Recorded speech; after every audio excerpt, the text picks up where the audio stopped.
Hi everybody, all my followers, be welcome to a different video. Nah, start this wrong. Welcome to another video, which is slightly different than the usual. As per the title and the thumbnail, most likely, you will know roughly what this is. And yes, there is some new stuff coming in. Just bought this yesterday. Down the line in a few months, you're gonna find out I mentioned this in a video, which actually that car, I just finished this car literally about half an hour ago. And I bought this because, not just because of that car, even though I got around without, I got away without needing this, but this was on my list anyway, so I think I kind of used it as an excuse to buy it. And well, now he's here. What is this? This is an accessory pack for the IM608. So I was struggling to read a certain EEPROM. No, sorry, I was struggling to write a certain EEPROM, and there's tools out there that are quite capable of doing it. I could go and buy a new tool, but because I wanted this so badly, I decided no. Like I said, I used it as an excuse to get this, which I believe this has the adapter so I can actually write that certain chip, but it does have much more, which I'll show you in a minute. So yeah, that's what it is. So let's gonna open the package and see what we have. Yes, it is cold, believe me. So let's gonna open this, see what it is, guys. Well, you know what it is. Don't you love to open new stuff? Haha, new package. Right.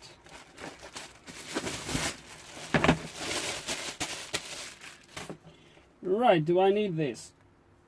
I think I do. I don't think I need this, so right. Cha-dam, cha-dam. With this kit, guys, look at that. With this kit, guys, I should be able to read certain chips. So the chip I was trying to read, or to write, sorry, was a M35080. In this case, or the family of that chip, in this case was actually the 0D08WK, something along those lines. I can't remember now what it is. And this is actually the adapter for it, because I've seen the IM608 asking for it, APB126, as you can see in there, which is this actually adapter here. So the adapters, guys, are pretty much, no, they are not the same, but they are similar to what you use with XProg.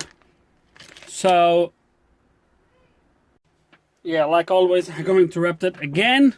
So yeah, as I was saying, they are similar to what you use with XProg. So they go on top of the XP400, and obviously they have this socket for the chips.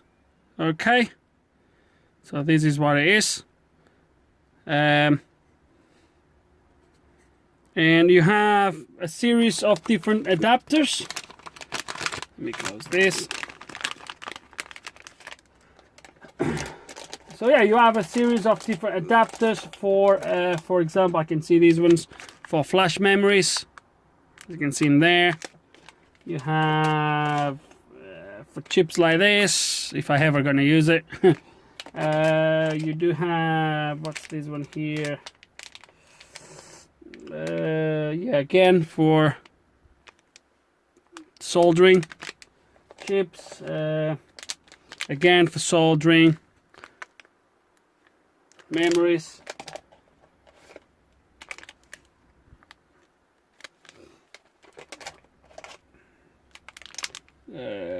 This one here, another one here. I'm not sure if it's this one that is for the neck chips used on Mercedes. Again, oh no, I showed you this one already. Again for memories.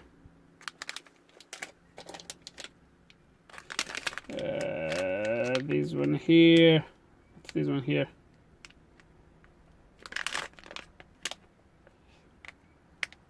Not sure what this one is.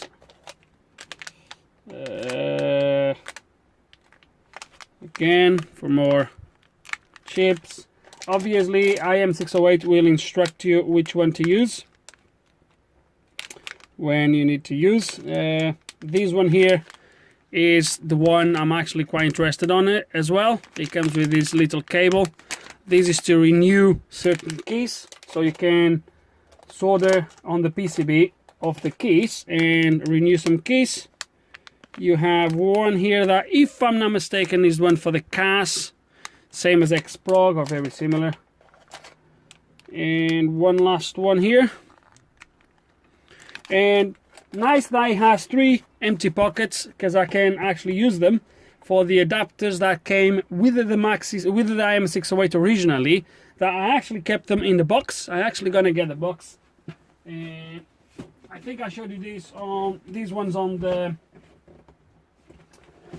actually unboxing of the IM608. I don't know if I'm gonna be able to fit everything here though. It's probably too much. It comes with all these different adapters. I'm not sure. Nah, these ones are not sure if I'm gonna use those at all. I might use this one. Why not? For EEPROMs, etc. Might put that one here. That one might become handy. All the other ones, they are not actually for the XP400. They are just for pinouts. Yes, there is. So these ones I'm not going to use that often, I think. Nah. These ones I'm going to leave them in the box. The other one that I'm going to use, I'm going to remove probably, is this little one, which is basically one of those adapters that I use for the EEPROMs, but is a single one that goes straight on top of the chips like that. So this one I might keep it here as well. Never know when it becomes handy. So there it is, guys. This is my new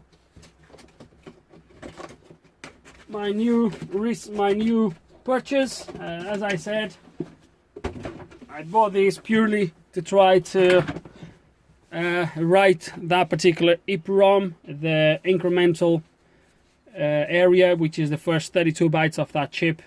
You need special programmers to deal with it, and as I said, none of my tools would do it. The only tool that came up with the possibility to do it was this IM608, but I didn't have the adapters. But because I wanted adapters, okay, and as a demonstration for this, I think would be interesting to show you this in action. So I'm literally just opening this key. This is a used key from a BMW, as you can see, and we're gonna try to renew this key. That's one of the capabilities of the IM608 with this particular kit, is renewing some keys. Not all the keys, but it does some of them.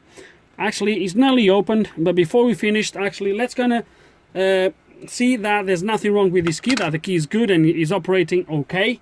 Yeah, we can do that different. Hold on. I don't know if there is battery. I think there is. So let's gonna do something here very quickly, which is just hold a second. Okay, first let's gonna see if the remote is actually working. So let's gonna do remote detection, frequency detection. There we go. It's working fine. Now let's gonna read the key itself, not the remote. Key read and write. Let's gonna do a automatic detection. Let's see if it detects the key.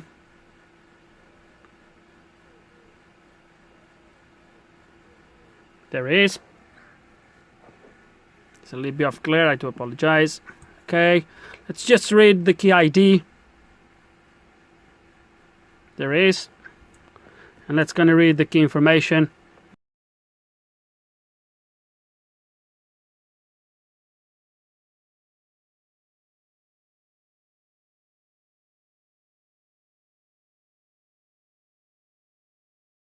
Here's the default password. And that's it. Now we're gonna come out again. Key information, what is this? Oh, this is for Volkswagens and Skoda. Okay, so now what we're gonna do is I'm gonna finish to open the key, and then we're gonna try to, yeah, as I said, we're gonna try to sort of virginize this key or renew this key so it's ready to be programmed again. And it just split open. There it is.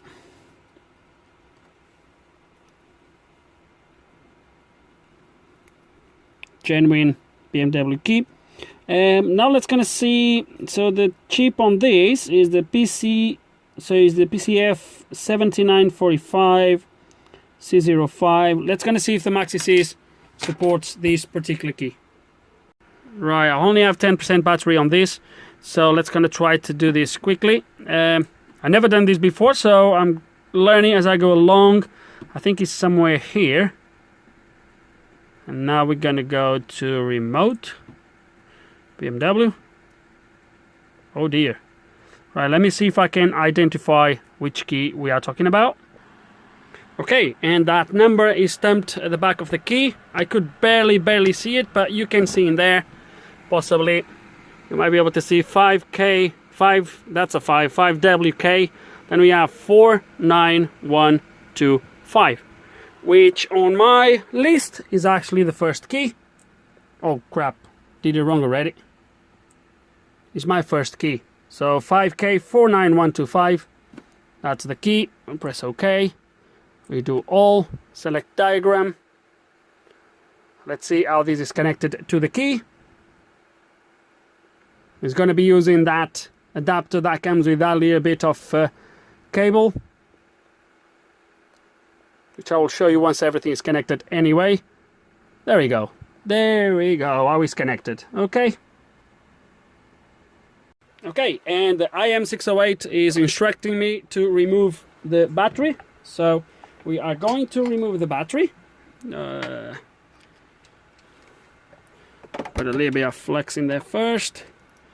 So I identified all the points where we need to solder. Okay. But we need to take the battery off first, which we will do. I should have probably used that one, the section one, but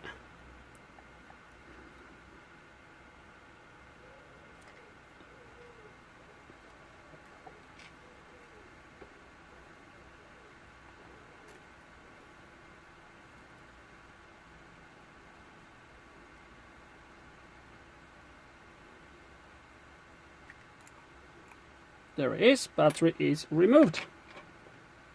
Okay. Let me just cut this off, ready for the next time I need it. Right, so now we are going to solder, put a little bit of flex on these soldering points, a little bit in there and a little bit in there. Now we're going to put a little bit of fresh solder in there.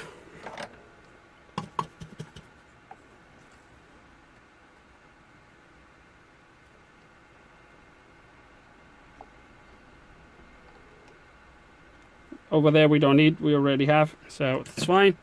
We're gonna get the adapter, which is this little wire with the 4 or 5 wires, and as per the instructions, blue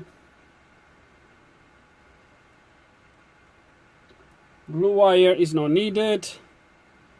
Orange wire goes here.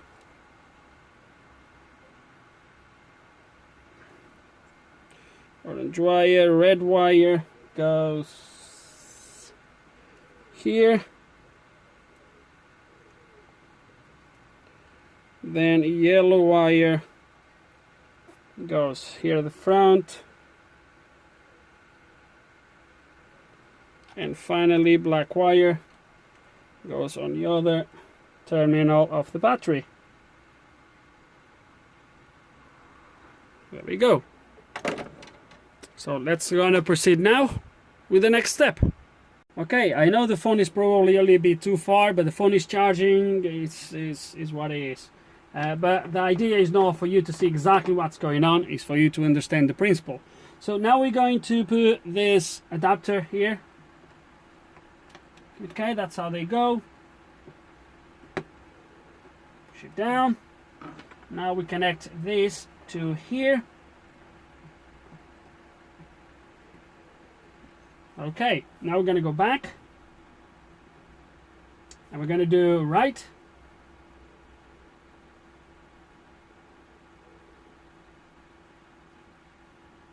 There we go. Ooh, that's interesting. Why is not supported?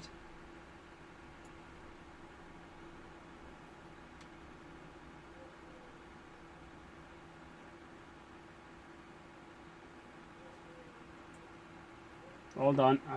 Might be something else here. Hold on a second, guys. Okay, not very good for a demonstration, guys, but he's not working, so I was trying something else. Under BMW, you do have two types of these keys. You have this one, that's the one we selected, and we have another one here which says originals. Oh, I just pressed the button, didn't I? E-series original 868RW. The key is very similar, but the connections are different. I tried it, gives me the same results, so clearly that is not doing it. So not very good for a demonstration, I guess, but it is what it is. It's the only key I have for BMW, so it might be something on the software on this particular key that it doesn't work for this particular chip. I need to take these off now. These are usually quite hard to remove. They are on Xprog, so I expect the same here. There we go. I've connected the programmer to power because I just thought, you know, just to make sure it was not that the USB alone was not enough, but obviously, clearly, damn it, I hate this. They should have some sort of push things to help you to push these out. Anyway, let's gonna try something else because I want to see something working actually. I don't want to leave it like this. Let me try to... Okay, I have two chips here. I have more in there, but that don't need soldering. So I have two chips here. This is a processor. I think is a... Oh, the mask on this, a Motorola, is a OD60J. So let's gonna look for this and see if we can read something, just to show you working with one of the adapters. And then I have... This is a flash memory that contains maps on the car. On old modules is a AMD, is a AM29F200BB, I think it is. What we're gonna do here? So it's gonna be engines. Nah, it's gonna be chips.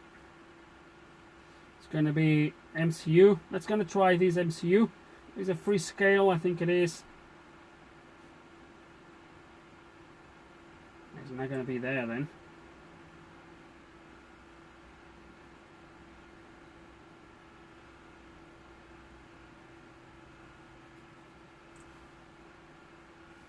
Okay, that's the problem. It doesn't show me which mask this is. Let me figure out quickly which chip is this. Okay, and I put it on the adapter. APB127.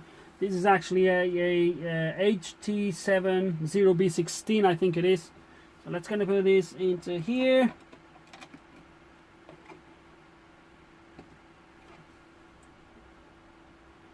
Let's gonna to read the EEPROM. So let's gonna read the EEPROM on this. Fingers crossed something will work for this demonstration today. So it looks like it read okay. There we go. So it read absolutely fine. Let's gonna go back and let's gonna read the ROM. Oh, not set.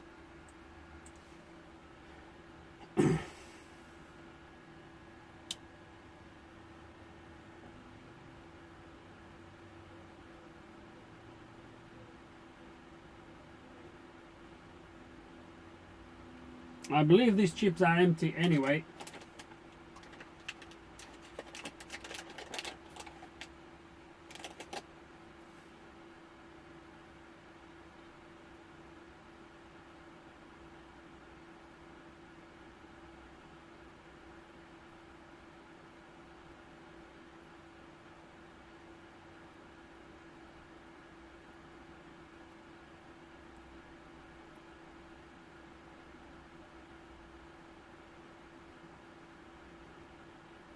So now he's gonna do the second read to make sure he matched the first one, the verification.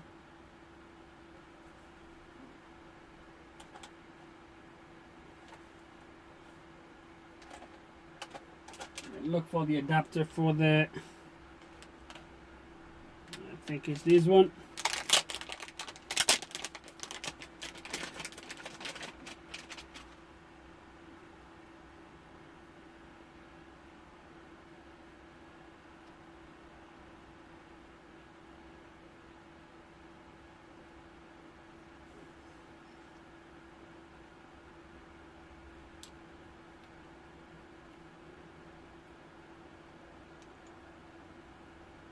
There we go. So it's actually data on it, as you can see. There we go. So at least one demonstration that worked okay. Let's try to read these. I'm not interested on roaming there. It doesn't really matter. It's purely just to show you. So what I'm going to try to do now is let me see if I can read these. Where is that going to be? It will be there, here. Maybe, I don't know if it's going to be here. Hold on. Maybe. Hold on. Because it says solder, maybe. Nah. So, let me find the menu to read that, and we'll try to read that from there. Maybe from, nah. AMD. There we go. There we go. So, let me take this off again.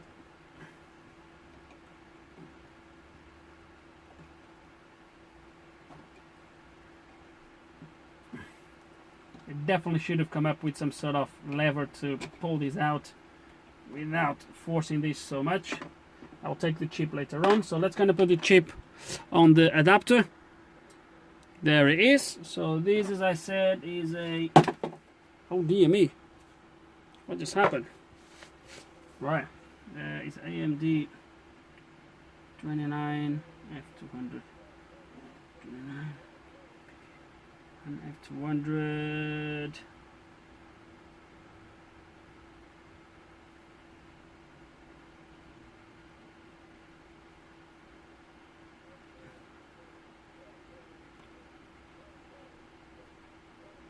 I think it's that one because there's no dash on this one.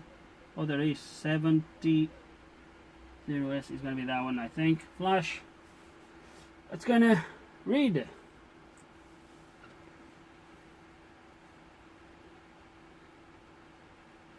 Oh, chip not connected.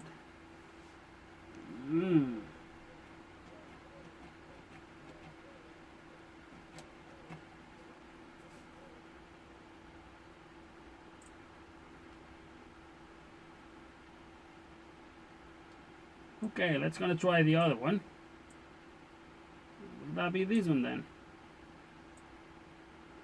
Maybe.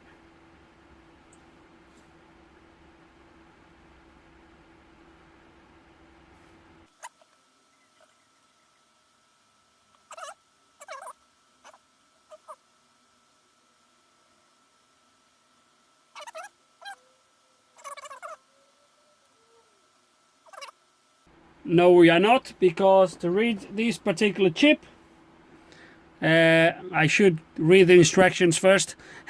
Guys, bear in mind, it's the first time I'm using this. I'm trying to show you as much as I can in this quick video to show you the adapters, etc. And it is what it is sometimes things don't go as you plan. But to read this particular chip is actually asking you to use these two adapters. So this is the adapter that goes actually onto the XP400, and then you have this one that goes on top. It goes here like that. I'm not gonna push it in, but it goes like that. And then the chip itself, pin number 1 is over there. Pin number 1 has a little dot here as well. So this would go like this. I would have to solder the chip in here, and then yes, I would be able to read the chip. I'm not interested to do that. It was purely to show you. And guys, that's it. I think I could go through the box and show you more other bits and bobs.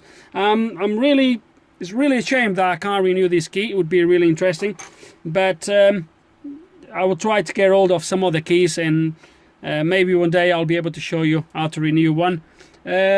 and who knows, even program the key as well. So, but I think for this video, guys, for this particular video, I think it's going to be it.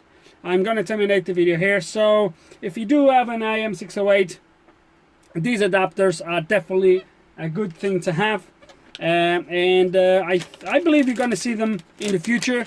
Even if I could do the job with the X-Prog or whatever, I might use the IM608 purely to be able to show you these adapters and the IM608 in action.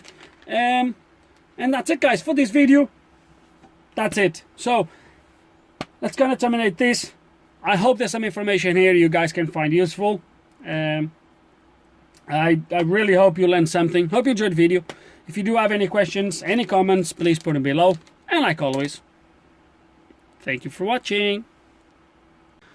Okay, so as you can see, a slightly different setup. So I was really intrigued about this file not supported, or a calibration not supported for the key.